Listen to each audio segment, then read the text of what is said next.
Hello, my name is Akshay Agrawal and I'm participating for the Imagine Cup for the first time.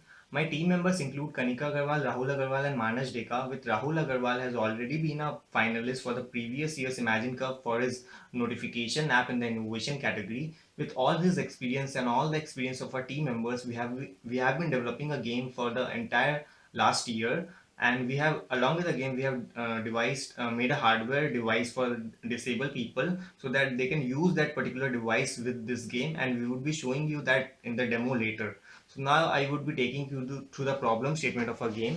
So this is the logo of our game, MindMania. So now the problem statement. Memorizing names of fruits and mathematical tables has always been a boring and dull activity for kids. New users find interaction with digital device difficult. Learning to use keyboard touch interface has always been difficult for new users, and as they're not comfortable with it, person with disabilities find it difficult to set their preferences when they shift to a new device. Blind person would need voice assistance while playing a game, while a deaf person would need visual assistance. Mathematical skills and vocabulary should be increased. So these are the various problem statement of the game that we intend to solve, and this game serves all these multi-purpose problems. So I would take you through the screenshots of the game and explain you the gameplay so that it would be very easy to understand what the game provides. So initially it would begin with a preference discovery phase where the user would set certain preferences up. These preferences could be use of a voice assistant or a particular background scheme or a particular size of a character or use of caption. So every user have different preferences, and while they are using different digital devices, preferences got deleted, and they have a very difficult time setting these preferences up. And imagine a person with disability, or say a blind person, he has to be spending a lot of time, and it will be a very frustrating task for him to set preferences up. So this game provides with an interactive way to set preferences up and assistive technologies for disabled people to set preferences up, and then after setting the preferences, interacting with the device, like learning to use keyboard, memorizing names of fruits, and learning mathematical calculation based on mind math skills and standard computational procedures are all provided by this game. So in this particular gameplay, this is the story mode of a game. This would begin with two wizards where this is written in English and this is written in Spanish, and depending on the language preference, the user will pick particular wizard.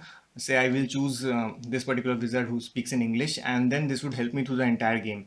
So this is the overview panel, the wizard mailing system, where you would be seeing certain tips that the wizard sends you. So here this is the particular checkpoint of the game where you would be setting the preference of a background scheme color. As you trigger this particular skull up, you would be changing the background scheme. See, now it changes to dark, and you can again trigger this up and change it to vivid. So in this way he would be interacting with game objects and changing the game object itself depending on his preferences.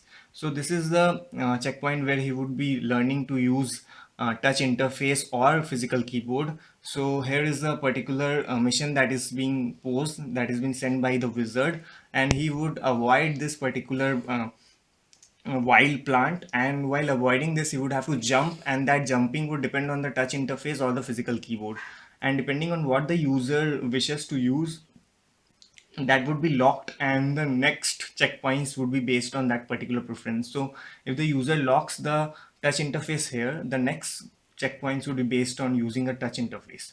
So this is another way how we are setting the background color scheme preference up. So the user could simply jump into this tunnel and come to a new world where the background color scheme would be different. He can again jump back and go to the previous world where the background scheme would be same vivid. And this is the dashboard where the user would be able to see his preference. Here's the language preference. The current language preference is English. This is the input preference. The current input preference has been selected as a touch screen, and the background scheme that I've already shown in the screenshot, which has been selected, hasn't been selected yet. So it has been marked as cross, and other two has marked the tick. And you can also change the preference and see the timing of your date of your when your preference was saved. And when you will be clicking on this particular change preference button, you will be directed to a mini single screen game where you would be able to change your preference, unlike the story mode of a game. So this is where you can monitor your progress on the basis of your preference set, and what points you collected. You would be given a given a grade on your performance scale.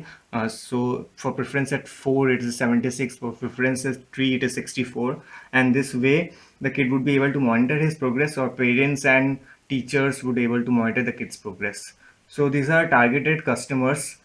So the targeted customers are users with disabilities, young kids who are learning typing and who want to increase their mathematical skills and vocabulary, old people who want to learn using digital devices, users who are using any digital device for the first time and want to interact with that device in a non-intimidating environment, primary schools, organization which promote use of ICT tools could be a well targeted customer, and parents who want to provide their kids with an interactive learning environment. So these are our targeted customers, and we are very sure that these people would love to buy our game.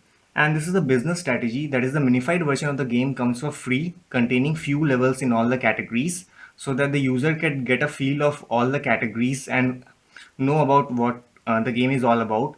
And the hardware device needs to be bought. The hardware device that I would show in the demo would be need to bought, and which comes with a key that updates the game to be used by disabled people. So if you're not buying the premium version, you will not be able to play the game with that hardware device. So custom levels and institution specific game requirements, that is various non-profit organizations and various institutions have specific requirements to be there in the game, and they can request for that, and that comes for a price. Providing the game for NPOs, that is non-profit organization, would absolutely be free because they are doing a very important task in developing of a nation, but we would want them to have a strategic partnership with us, so this would be a business strategy. So that is all. So in this video, we would be showing you the demonstration of a hardware device that we have made for persons with disabilities for playing our game.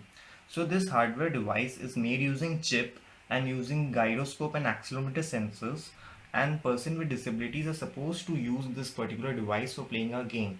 So let's switch this hardware on. As I switch it on, you can see the light starts blinking, and this gets connected with the computer or any device you're using Bluetooth technologies, and this has already been set. So now I will show you how to use this device for playing this game. So this is the preference discovery part of the game that have been already been mentioned in the proposal as well as in the presentation.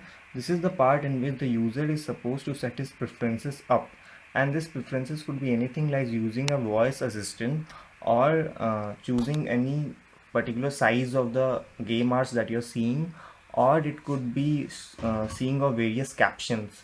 So this sets the preferences of the user up, which otherwise becomes a very difficult task for a person with disabilities.